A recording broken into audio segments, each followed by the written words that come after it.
Now that we've seen how the distributive property works, we're going to now apply it to math problems that have variables. But before we do that, we're going to start with food again, because again, it's something we all like and we all understand. So looking at the problem we have below, this combo meal is available at a restaurant. 4 people are going to order it.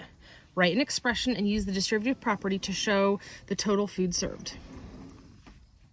So I've got my combo meal, 1 coffee and 3 donuts, and 4 people are going to order that. So that's what that number 4 represents, the number of people ordering this combo meal.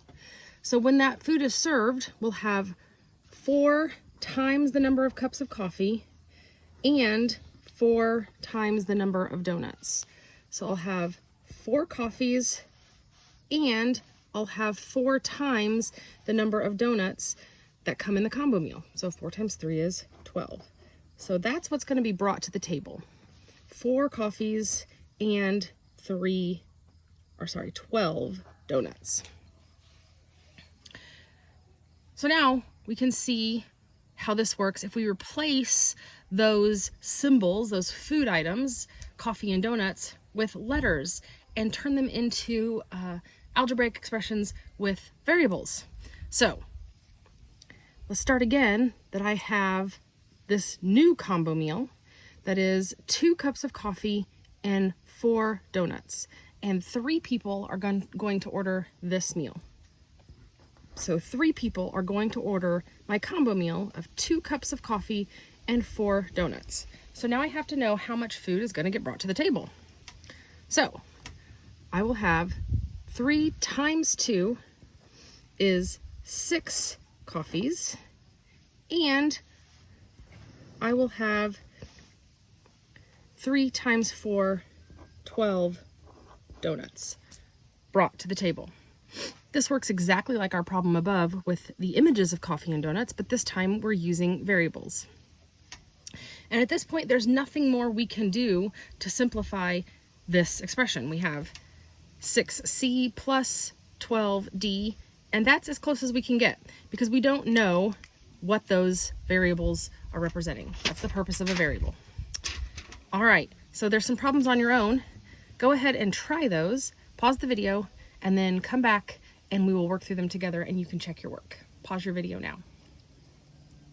All right, hopefully you've had a chance to answer these problems below. So we're going to simplify these expressions with variables using the distributive property. So again, just like above, I'm simply going to distribute or pass out the outside number to everything inside the parentheses.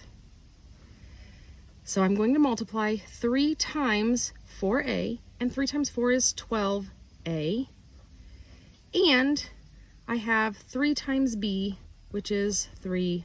If you had an error in that. So we're going to pass out everything outside the parenthesis to everything inside the parenthesis. So 5 times 7 is 35k, and I have 5 times 9, which is 45. With this number, I have no variable. I just have a number. So I'm still going to multiply those together. I just won't have a variable in this second set of information. We can use the distributive property with more than 2 numbers on the inside. It works exactly the same. We still pass out or distribute the number outside the parentheses to everything inside the parentheses. So 2 times 4x is 8x plus 2 times 3y is 6y, and 2 times z is 2z. And our final distributive property works like this: 3 times 9 and 3 times 3f. So 3 times 9 is 27, and 3 times 3 is 9, so 9f.